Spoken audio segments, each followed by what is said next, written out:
Hello, and welcome to the Delicious Recipe here on UPRN 107.7 FM, New Orleans Talk Radio. And tonight we have again here Q from Nome, Alaska. Q, how's it going? It's going good, man. How are you? Not too bad. And it's actually you're on a special day. Today is my birthday day, and Wow. Happy yeah, birthday, man. thank you very much. Yeah, 51. You believe I'm half a decade, or not half a decade, half a century old already, or just a little bit over that. So I've been following you along there on Facebook and stuff like that, and with the Xeno Hunters there is what's going on with the Xeno Hunters, and what's been going on with you? Well, the pandemic and everything, I've been saving up money to try to buy gear for filming, like going on adventures, looking for little people. It's actually a lot more complicated than people think. Oh, for sure. And I just got a drone in the mail, the Skydio 2. It's auto follows you. So Oh I'm yeah, going to start back up on making videos. Oh, you got one? Or is yeah. I that a bought DJI? JJRC there drone. I bought there with a 720p camera. Yeah. Oh, that's awesome, man. But yeah, I Yeah, just got it in the mail today, so I'm gonna mess around with that later and start pumping out videos again. yeah. And then also I picked up their metal detector for looking for Wow. meg stuff in the ground to see if there's some sort of frequencies or picking up different types of magnetics, I guess, just around the Hmm. area, right? So then I have the drone to fly around when I'm with the camera that links into my phone, and then I can just map areas out and just check Wow. things out. Yeah, Yeah, it'd be well, cool to be able to check if areas that have high paranormal activity have different energy, some sort. Like check all the different types of energy, see what's different about the area. yeah. Well, a big thing is that I got into is when I was back when I was, I guess, about 17. My brother's friend's dad was a prospector, had a prospecting company. So I used to go out and prospect mining claims, and we used different things like EMF, VLF, uh, mag spectrometers, and stuff like that, going out and on the property to check out where different levels of I guess it would be ferrous or magnetic materials would be there. And then I was thinking, like, wow, I wonder if this would be interesting to use this to find out where there is areas of high occurrences of some sort of special events or something like that. If there was maybe a ground effect that was sort of maybe attracting something. So, have you ever experienced paranormal activity where it feels really eerie? There was one place that I was up in that was around Geraldton area, which is about 3 hours northeast of Thunder Bay, where I am. And there's a heavy amount of a magnetite, and there's Hmm. actually a magnet mine that's around there. And I just remember prospecting there. Our compasses would just skew into a certain direction, so we had to always do uh, back pointing to get a straight line, and it was really really weird. It made a lot of people actually sick around that area. Weird. Yeah, Did it feel creepy though? yeah. For some people it did. It for me it didn't. But this comes into an interesting thing. I think I might have mentioned it here. Is my aunt, my dad's sister.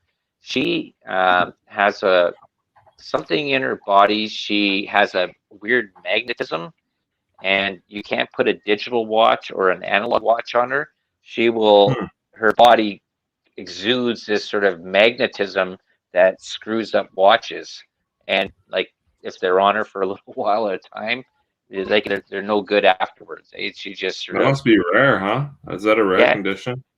yeah, And does she have strange encounters or anything more than normal people? well, okay, if this would be sort of interesting. This she became a Jehovah Witness, so her strange occurrences go in a different field after that. So, Oh, okay. but Yeah, it was really interesting, and I've actually looked into this too. Is that actually there's a lot of people that actually have this sort of weird energy or magnetic field that is on their body, and they can actually defer or change regular electronics, and it's Hmm. very rare, like you said, and like I find that really interesting. But like out of the gear that I got there, besides the drone and the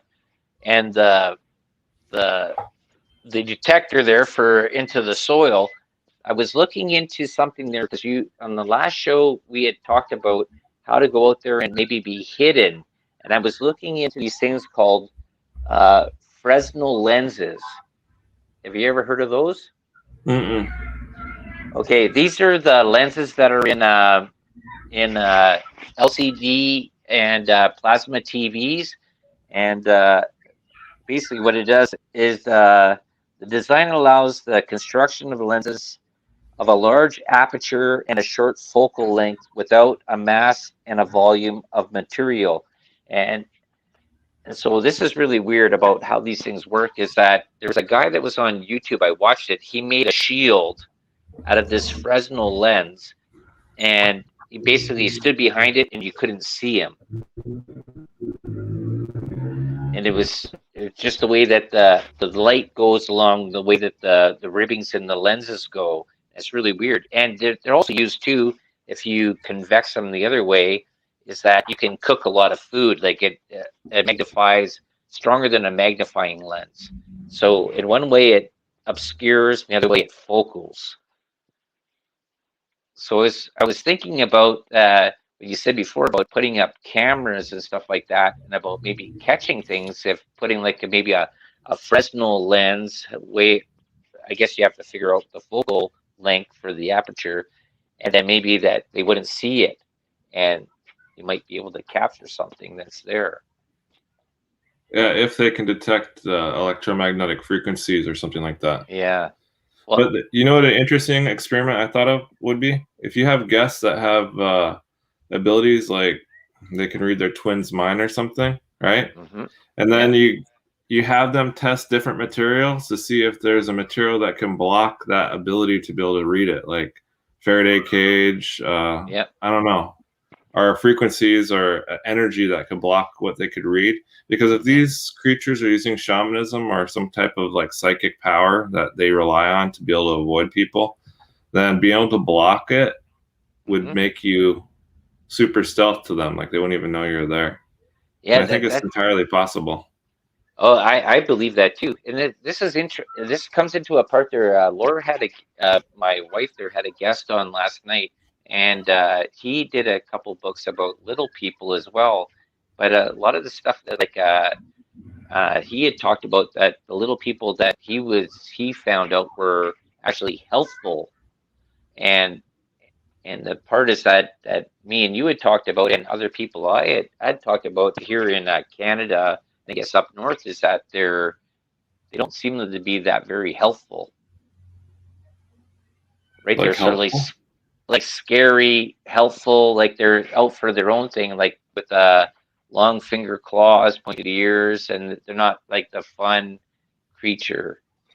Actually, the little people here, there's conflicting stories because I think they're like people. Not all of them are the same. They're going to be different temperaments. Like, for example, this lady from Kotlik was telling me her brother met with little people out in the tundra, and Right, it could speak Inupiaq, it could speak the native language, and it right. told them, "Hey, you gotta be careful the island over there, St. Lawrence Island, because my Hmm. brother lives there, and he does not like humans. If he sees you, he will kill you." That's what it told him. Really? So it Wow. told him to watch out, to don't go over there, or don't go out at night over there because his brother does not like humans, and he'll kill any human he sees. And there has been Wow. people there that have died from like arrow punctures. That's what my friend was saying. A dude Hmm. there found a diamond and they found his body dead because apparently he was saying that a little person got mad at him for taking it. Just like in the other folklore about how they like to hoard treasure, it's the same here. They like to take ivory, gold, and jewels and they hoard it underground. Wow, eh? That Hmm. that's That's really interesting. Jeez. Like so you go from that, so you figure that they're seekers or treasure hoarders. Um, so where does that all come from there? Like did they know to in your lore or ancestry tell where these people actually came from? So one of the things interesting about the question you asked, that from other old stories I read, have you ever heard of Norse mythology where they talk of the nine realms? Yep. So a shaman was talking, they're doing an interview with the old shaman back in the early 1900s, and he was talking about how there was 9 different worlds. He said they're invisible, and there's a way to go in between them, but if you go there, you can get lost and you'll never be able to come back. And the shaman was able to open holes, like a door or a hole, and he would put a rope through it, and he would let people stick their head in to see the other world. And he said, you don't want to go in there because if you don't know how to come back, you'll never be able to come back. And he said that there's people in these other worlds that know how to go between the worlds. And one of those people is little people. Okay. So So what did they? Yeah. Oh, sorry. Just to say, so are they supposed to be helpful, or are they just on their own? I mean, saying are they supposed to be helpful kind of implies that they're like dogs. All dogs have similar mentalities. These things are like people. You can be good and evil. Right. Like they're not Okay. all necessarily. Yeah. Mhm. So there are really nice ones that help people and feed people, and there are stories of natives from not just in Inuit culture, but Yeah. Lower 48 stories of them trading and helping each other out, or if a tribe was starving, the little people would come and bring them food. But there's also stories of them making people go forward in time, like 50 years, and then like there's Yeah. all kinds of them. Right. And then this comes into another part there too. It's about, have you heard up where you are in about whistling in the woods or whistling outside, that's not something you should do? This is a Yes. story that I've heard a couple times, even through Ontario, Manitoba, and don't whistle in the woods. Well, it says don't whistle at night, but I was thinking about this recently too. It's funny that you brought this up because almost every culture around the world talks about not whistling at night. And from Greenland all the way to Siberia, Alaska, everywhere, Canada, Hmm. they say don't whistle at the northern lights and don't whistle at night because they'll chop your head off. And there's variations of it, but basically the Okay. gist of it is you don't want to whistle because you'll piss something off and it will get you, basically. Okay, so now what is it? What is it? What's going to be attracted to? Because we've talked before about there's other lore about dog men or dog people and stuff like that. And Yeah, they call them the adlet in Inuit culture. I got a tattoo of one there. oh, there you go. Awesome, Yeah. awesome. But But okay, go ahead. Yeah. But one time when I was out at the Cascade Mountains camping, I was on the end of a logging trail staying at this cabin, Hmm. and it was a Native American spiritual gathering there. Hmm. We're up at 3 a.m., and every single night we heard this really loud whistling from the woods. And there's no houses beyond that point for a long way. I don't even know how far, but it was the end of the road, and it was in the Cascade Mountains. And we'd hear this loud ass whistling coming from the woods from 3 different sources every night.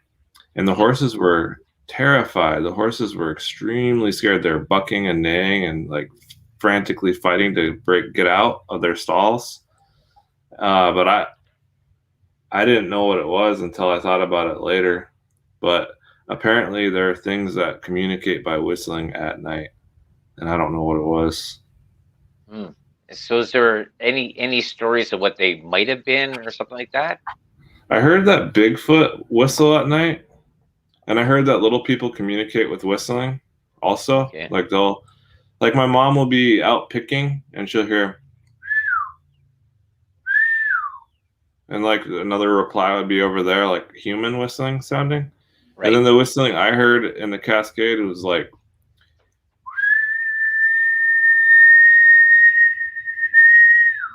it just went for a long time, but it was loud. It was like super Right. loud. And that's something that it would Weird. be brought off by like a bird or something that would be some certain That was a different. human whistle. That was a human whistle. It was weird, man. It was just Yeah. like what I did, but it was long. It was maybe a minute and a half uh, each whistle, Hmm. and it ended like in that high pitched noise. There ain't no birds that do that, Hmm. So and what it do scared the animals, man. It terrified them. well this okay, this is the thing that I've noticed there when I've been in the bush is sometimes like just before a rainstorm and stuff like that, like the bush or the trees, everything goes quiet. Is this sort of Hmm. like the same sort of effect that happens? Like all animals, all bugs, everything just stops and goes quiet. Yeah, that is heard a lot with the whistling. Uh, Honestly, there's so many things that whistling could possibly be. If you just hear whistling, you're just assuming what it is. You don't really know. You know what I mean? Mm. Like it's just Yeah, a guess. I just know that I heard stories that Bigfoot like to whistle and little people. I don't think dogmen would be able to whistle, but who knows? They have dog mouths. I don't think they can whistle. right. See, this sort of this, but this sort of makes it sort of interesting in a way, is because when you're in the bush and like when we're working, we're supposed to make as much noise as possible to scare away bears and stuff like that, right? Instead of being quiet and listening for Hmm. you try like you'd be out there yelling, banging, hey bear, or whistling and stuff like that. And this is sort of the opposite in a way, is that don't make noise, don't whistle in the woods. And that's why the whole thing was, I was wondering why would it be whistling in the woods. And another part would be is that I remember my neighbor from a reservation just north of here, about 3 hours, and they would say that these little people used to sing in the bush, and if you disturb their singing, they would follow you back and cause you harm at your home. Oh, there's a lot of stories of little people that there's so many stories of little people that I kind of try to filter out what could be true and what not. Because obviously, native folklore and native stories are going to have some made up stuff. It's not going to all Right, be 100% factual, just right, like any place, any stories. So I just try to look for commonalities in all the stories that match up. right, Because people are always saying, you can't find little people. You can't look for them. If they're right, the ones who are going to find you, you can never walk. You can never find them. They find you if they want to be found. And I'm like, right. then why are there so many stories of people shocking them? Like you come up on them and they get startled and like freak out and start sprinting away. I've heard like 10, 20 stories like that. Hmm. They're not omnipotent beings that know all. People surprise them all the time. Yeah, that's true. Yeah, exactly. They come across them and they surprise them. Yes, but this was an interesting part about this story, is that my neighbor said is that this is about 2 years ago, is that the reserves, that there was a funeral, and the elders grabbed the body as they were going to the cemetery. They were singing and making a really loud noise, and they buried the person they were burying at night. And the reason was to keep the little people away. And that was sort of like, why would you be doing that? That sort of seems like that's sort of old folklore, or some sort of part that's in the tradition that would be sort of interesting. Yeah, some tribes are scared of little people. Some groups, like in Alaska, and other tribes are not. Like Hmm. in one of the villages here in Alaska, they still meet with the little people. The little people still walk into town. But in Oh, really? most of the places, because when white, not to try to sound racist or anything, but when white people first came to Alaska, I was reading Hmm. old stories from the first people that came here. Like the loggers would complain to their boss, like, "Hey, we have these little men keep walking up and it's scaring us. Like, what should we do?" And they just tell them to shoot them, shoot at them. They'll leave. And so they started shooting at the little people. And Really? after the harsh encounter with the Westerners that didn't know about them, they stopped showing up around the villages. But there's positive and negative. Some towns like them, and then at 300 miles away, they could be terrified of them and think they're of the devil. And then with the missionaries, when they came to Alaska, they train native people to fear anything native. So anything about shamanism, anything about folklore was all of the devil and all evil. So nowadays you have a lot of natives terrified of little people, terrified of Bigfoot, terrified of anything that their culture talked about, including shamanism, when in the past they wouldn't have been. So it's kind of skewed now. We don't really know what the truth is.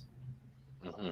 Well, your mom is a shaman, right? And just Yes. the listeners out there is that shaman aren't evil people, right? They're sort of connected with, I guess, nature, the earth, and other things. If you want to explain that, if you can. So shamans can be evil, but they can also be good. It's just like you could be evil or you could be good. It's your choice. Sure, It's yeah. just a tool. It's a tool that you can use to however you want. Some people like to think, well, oh, you can only use it this way, it's like power. But no, it's just like a rock. You can use a rock to hold a blanket from blowing away in the winter. You can use it to smash someone's head in. Shamanism is the same thing. Mm-hmm. So shamanism, depending on who you ask, some people are going to think it's they're going to not really understand it, and they're going to think it's some magic or whatever. They're going to make it sound really hokey. But yep. in my experience with shamanism, there's a science to it. It's like a whole other branch of science. The fabric of reality is spirit, but you can call it energy. It's just a different word. Yep. And all it is understanding how reality is made and manipulating that energy to manipulate reality. Right. So there's laws and there's rules behind it. Mm-hmm. And most people who do it don't know how they're able to do it. They just know that it works. Yeah, well, I guess that's some people sort of conglomerate that or put that together with like a witchcraft and yeah, it is. demonic. It's the same thing. Yeah, it's the same but thing they put it there, but there's also, and then if you talk to witches, they says, well, there's good witches and bad witches, I guess you would say. Like if you there's good science and bad science. It's the same thing. You could make nuclear bombs, or you could build computers.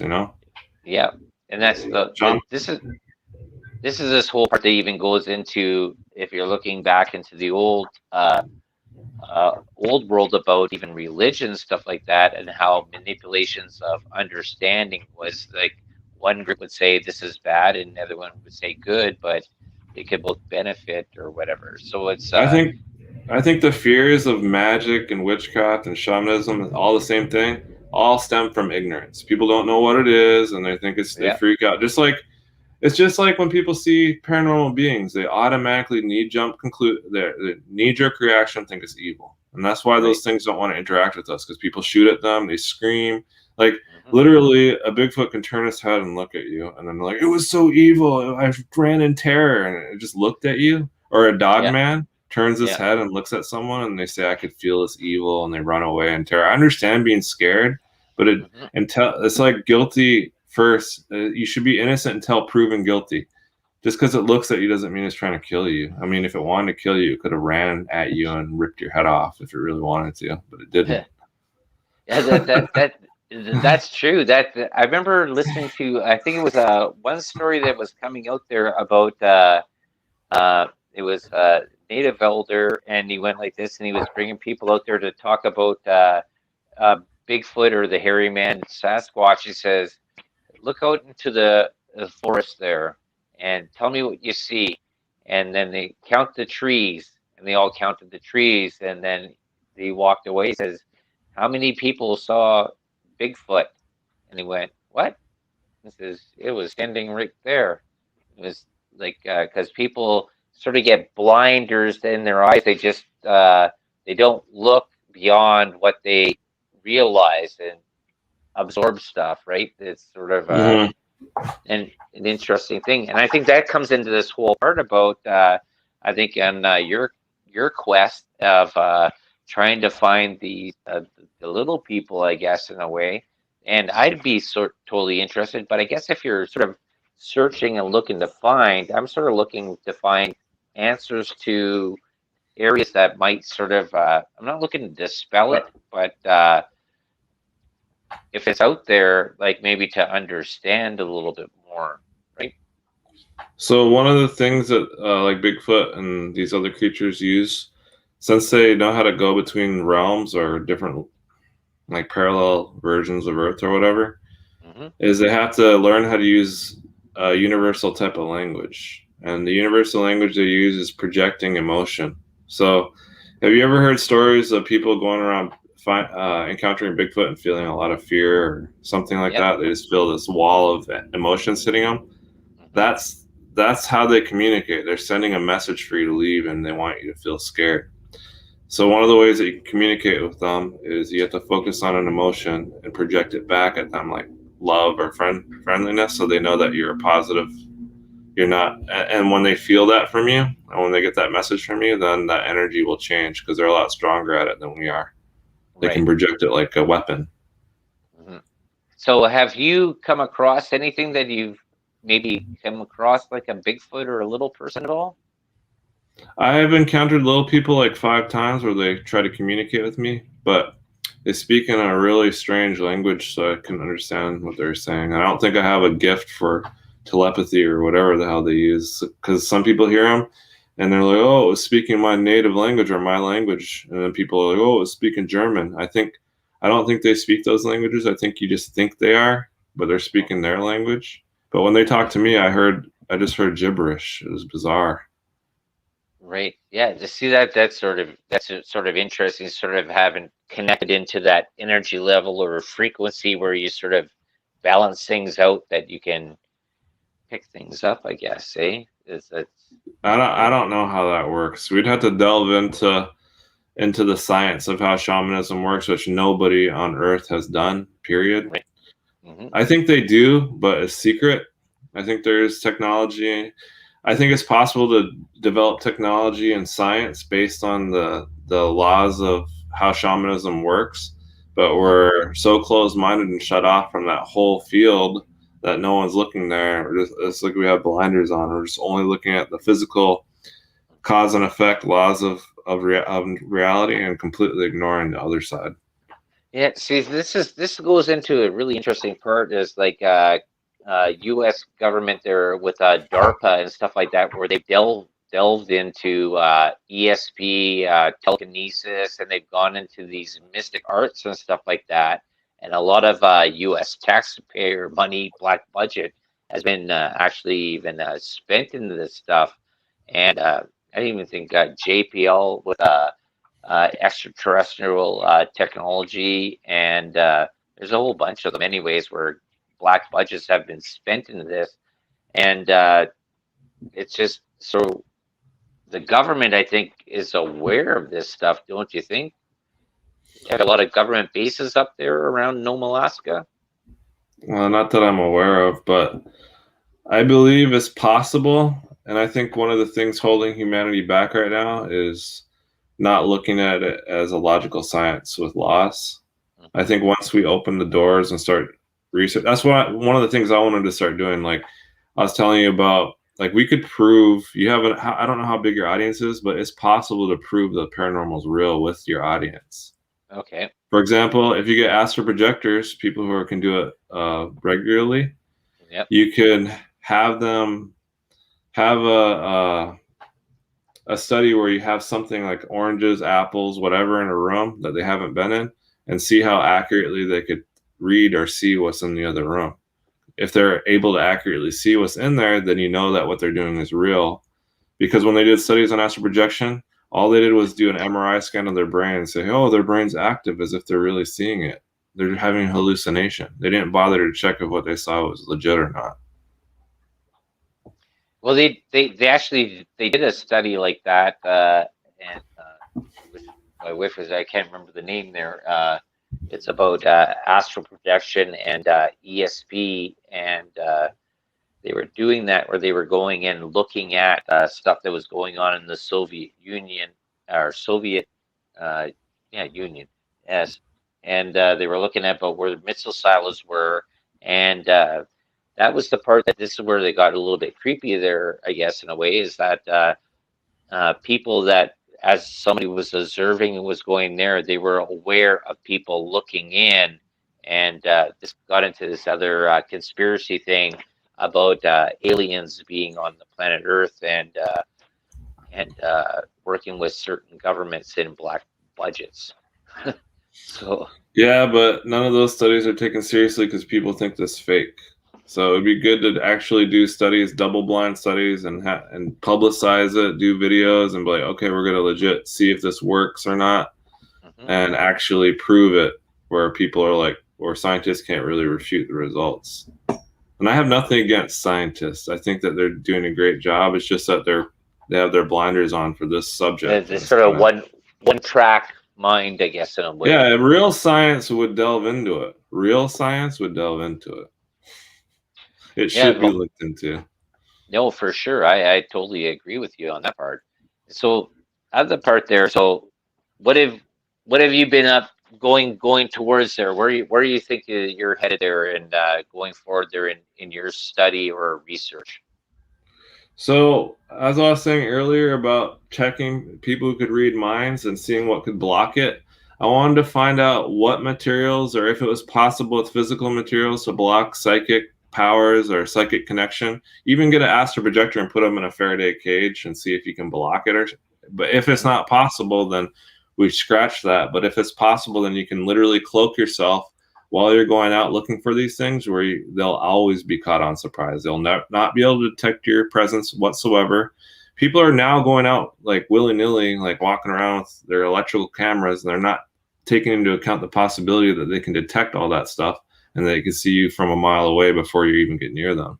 Right. And if it's possible to completely cloak yourself, then we should do that and have cloaked gear and try to get proof of them. You know what I mean? Yeah, that's see, like I was already looking at, like I said there, these Fresnel lenses just to block you from sight, but actually you're looking about blocking you from, or blocking a person from energy. Psychic stuff.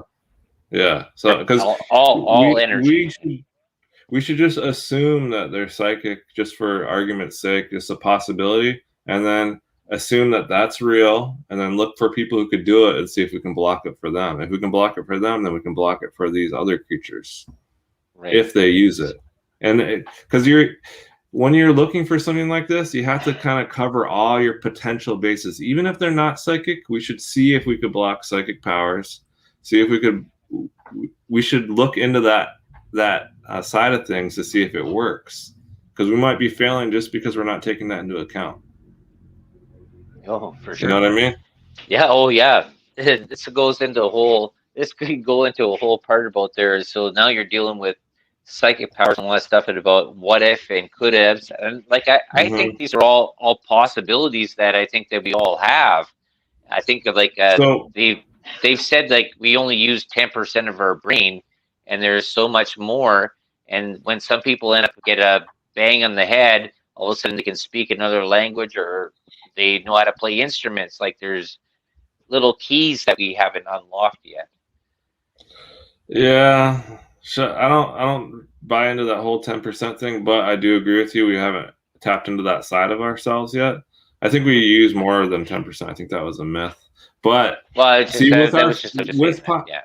with popularity though, like your channel, you think of experiments that you can do. This is my goal with my channel. One of the reasons I want to start it. Like, for example, a tulpa experiment. What if you have 1 million people focusing on a ball, a point in one area, trying to envision a ball at the same time? What would happen? Stuff like that. Like, if you can prove that this stuff is real, like empirically, like scientifically, proving that astral projectors can see what's in another room, blah, blah, blah, proving that, then we could start delving into it more professionally with more funding, and actually start to unlock the mysteries of how this stuff works, and then start breaching into where these things hide and figuring out how to find them.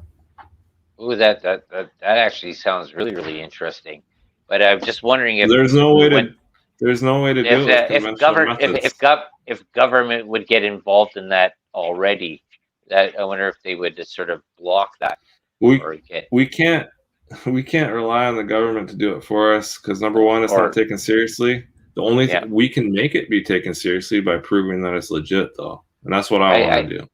Yeah, I think government, special ops, military are already delving into this stuff already. There's I have hundreds of files and that I've looked at there where they've government, just the U.S. government, not besides Canada where I am, and England and China, and that have been delving into paranormal research and how that works, and mind-controlled telekinesis, and that. Like, this is actually serious money that's actually being spent in the military budgets on this stuff. I agree with you.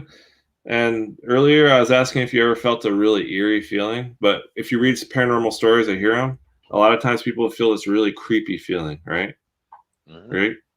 Yeah. So I read an old story. These people kept feeling that their house was haunted, and they kept feeling this really creepy feeling, right? And they kept moving, and they kept feeling it. But then scientists are getting involved. Oh, did I lose you? Or did I turn off here? Oh, am I off? Trying to figure out what's going on because it felt. Can you hear me?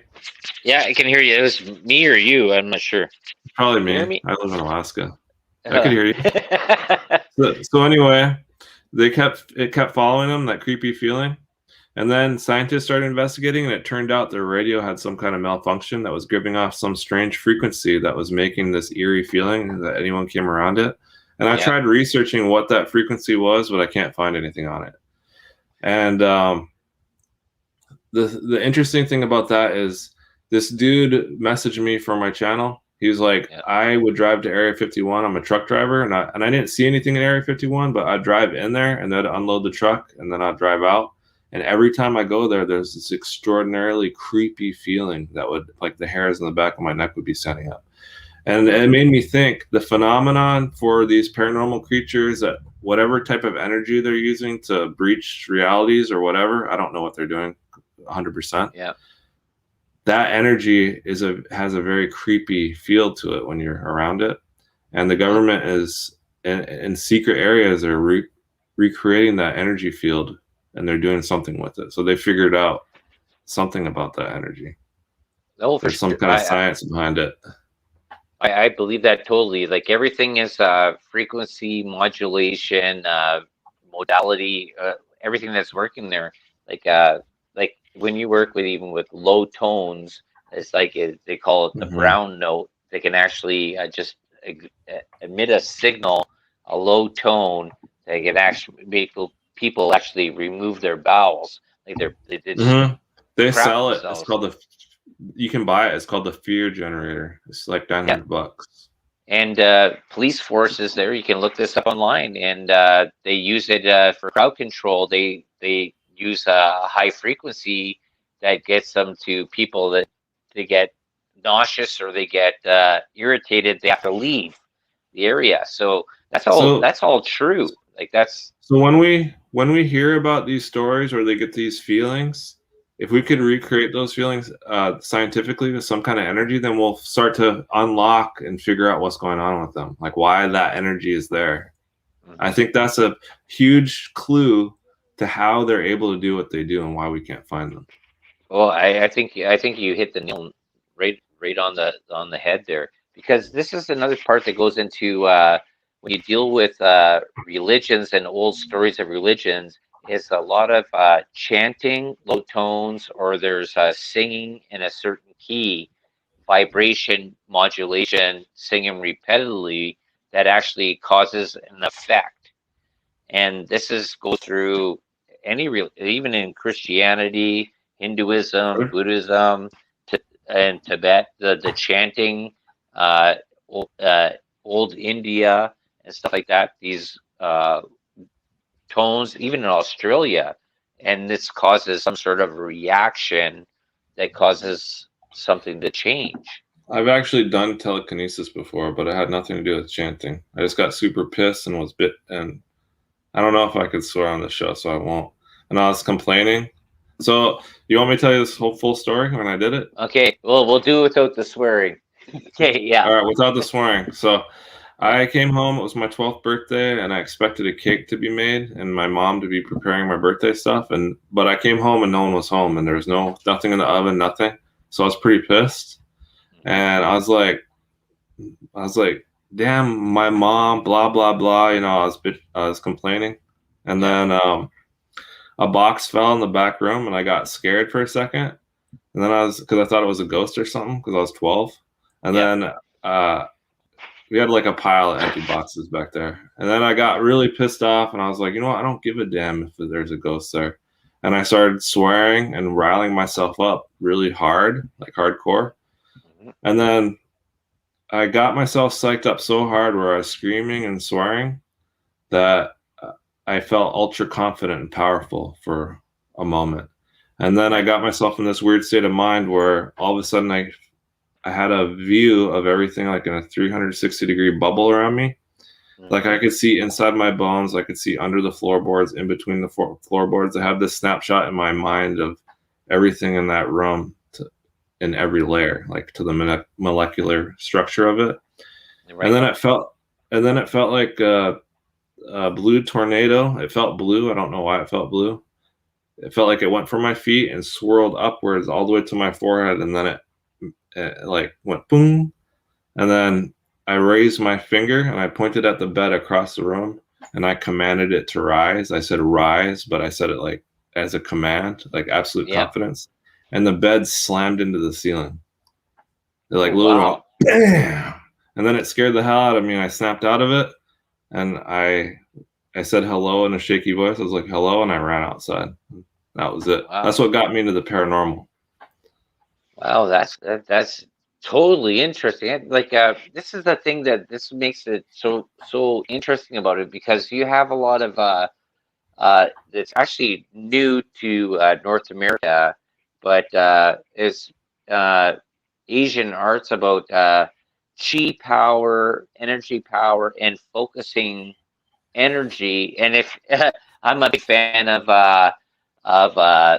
subtitled old Chinese movies where they're dealing with fighting and with the sword stuff, but using powers, even in anime stuff there too.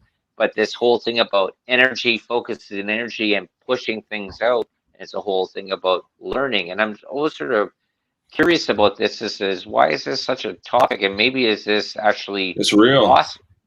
I believe it is.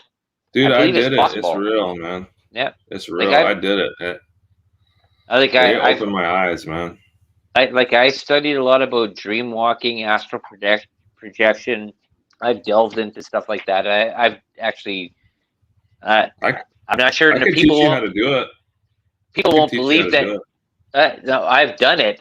People won't believe that I've done it, because a lot of naysayers out there is that the majority of the public out there believes in one point of view. They don't believe anything beyond that point of view, that there's nothing outside of that area, right? And that's like I do on here on this show, and even my wife there, she look at possibilities of other things that are out there. And even in old ancient texts and that, they talk about these stuff, but as of today, we're told not to look at that anybody that does that is crazy. That's because it's not proven, man. We could change the narrative just by proving it. We could completely flip it. Mm-hmm. We can. I'm telling you. Mm-hmm. But I could teach you how to do the shamanism stuff. It has more to do with confidence than anything else. So here's what you do. You go somewhere where you can scream and cry completely, where no one could hear you. Because one of the things that stops people from being able to do this is veils. It's like a mask, fronting. Right. You're trying to be a certain way, portray yourself a certain way. You got to let yourself loose completely raw, where you're sobbing like a psycho, you're screaming like a maniac, and you're hollering at the world, basically. You're screaming to God, you're screaming to spirits, whatever. And when you do this and you're alone and you're sobbing and you're acting like a psycho, that's when you'll have a spiritual shamanic experience. That's when you'll tap into that power, like I did. Because I've done it 5 times in my life, not so far, and every time it was a similar reason.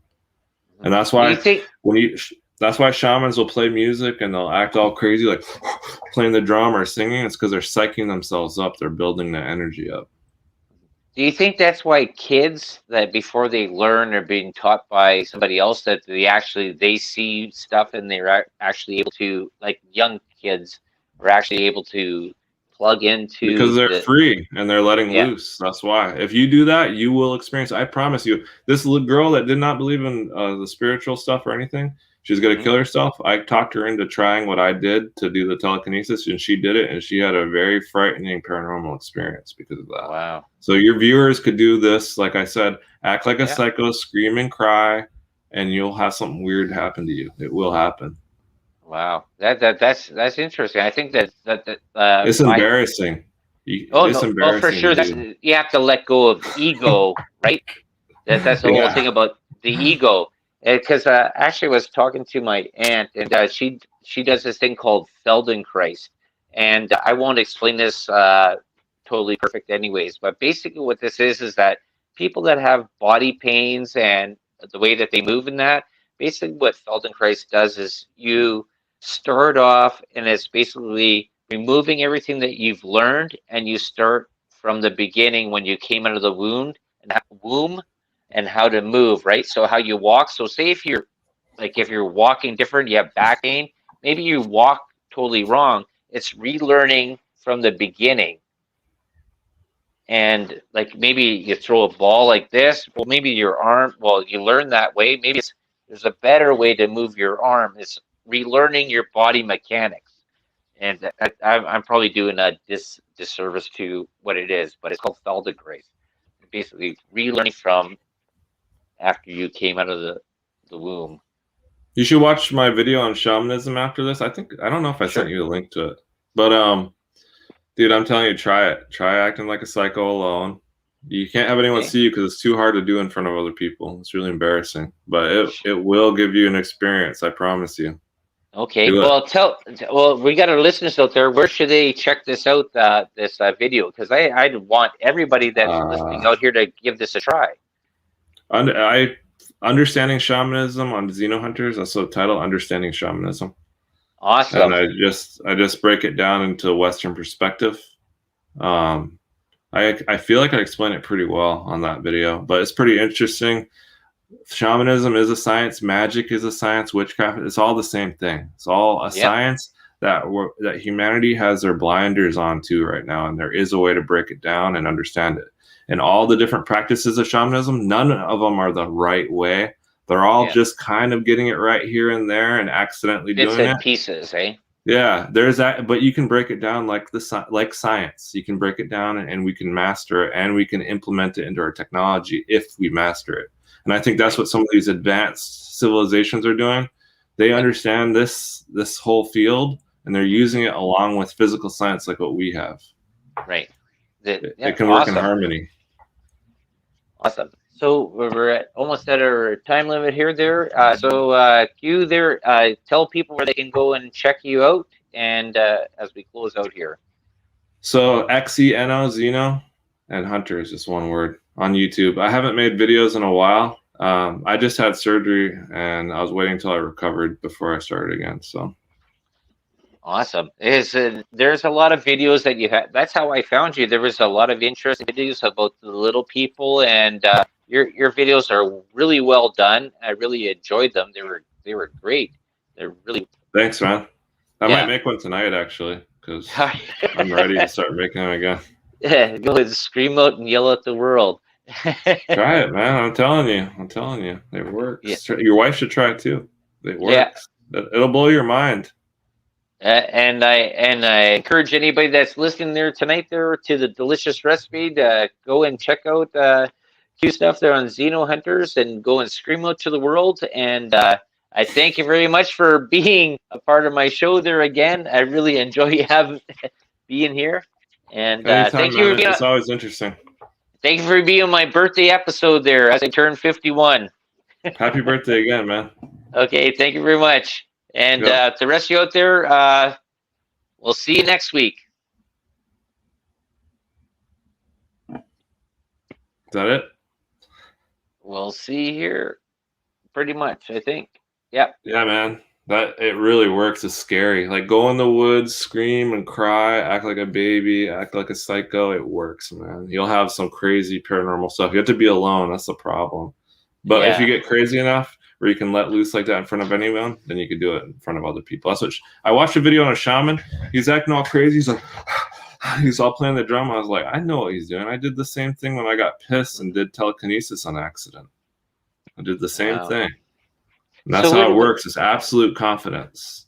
So what do you think it is that when they do this with shamanism down in South America and stuff like that, where they have this whole ritual with rhythmic drumming and chanting, or even I think that's to psych people up, honestly, just because I've done it and I psych myself up with swearing and being angry, but I think you can psych yourself up with music pretty easily too. Right. Yeah. I think that's I think there's a whole bunch of frequency, rhythm, and getting your body moving. Like you said there, that part there about the nine levels of realms, right? But also when you go into I think it's Hinduism, they have the 9 orbs of in the body chakra too, right? And it goes through I didn't think of that. And then when you get into Chinese mysticism, it goes from the 9 parts, right? For 3, 6, and 9 are special numbers, but the in-betweens are they mean different things. Yeah. So the difference between realms and dimensions is like the 6th dimension, 7th dimension would have weird physics and wouldn't be the same. A different realm would be like a parallel version of Earth. So it'd still be 3D. It wouldn't be 5D or whatever. You know what I mean? It's like still like this where you bleed and you have to go to the bathroom and all that, but it's a different place. It's a different layer. I just find it really interesting, this the similarity through all these different cultures where 3, 6, and 9 make a difference, and they're also in musical and frequency, that these things, and then also in Chinese mysticism, Hinduism, and then you get in and then the golden ratio. Yeah, it's just golden ratio is really, thirds, right? Yeah, and it's just really interesting that stuff like that happens. Yeah, I'll send you some videos, man. Check them out. I got 2 that I want you to see, actually. Sure, yeah. Send them. Okay. Yeah, send them to Messenger or to my Facebook. There, I'll look at them there. I really want to appreciate you for being on there. Thank you very much. Yep. Later, man. Okay.